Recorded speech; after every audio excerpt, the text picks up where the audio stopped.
Pembunuhan Hello Kitty. Kisah pembunuhan Hello Kitty ini adalah salah satu kes jenayah yang paling terkenal dan mengerikan yang berlaku di Hong Kong pada suatu ketika dulu. Pada tahun 1999, seorang pelayan kelab malam yang bernama Fan Man Yi telah diculik oleh 3 orang lelaki yang bernama Chan Mang Lo, Leong Xing Cho, Leong Wai Lun selepas dia didakwa mencuri wang daripada salah seorang lelaki ini. Selepas mereka menculik Fan Man Yi, mereka menahan perempuan itu di sebuah apartmen dan menyeksanya selama lebih daripada sebulan. Penderitaan yang sangat kejam itu akhirnya tamat selepas kematiannya. Selepas kematiannya pada tahun yang sama, para pelaku cuba untuk memotong anggota-anggota badannya dan melupuskan bahan-bahan tersebut ke dalam tong sampah. Dan korang mesti tertanya-tanya, apa yang menyebabkan kes ini dipanggil sebagai The Hello Kitty Murder ataupun pembunuhan Hello Kitty? Apabila salah seorang daripada mereka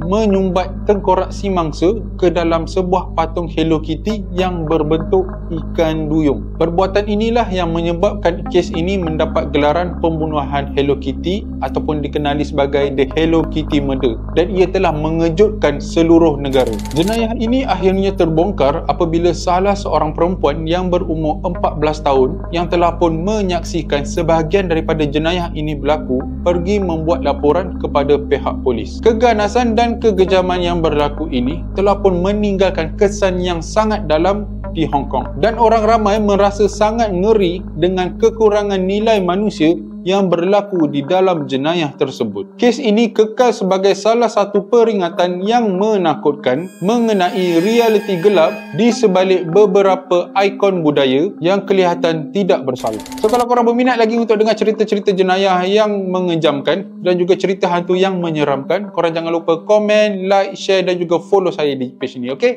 Assalamualaikum.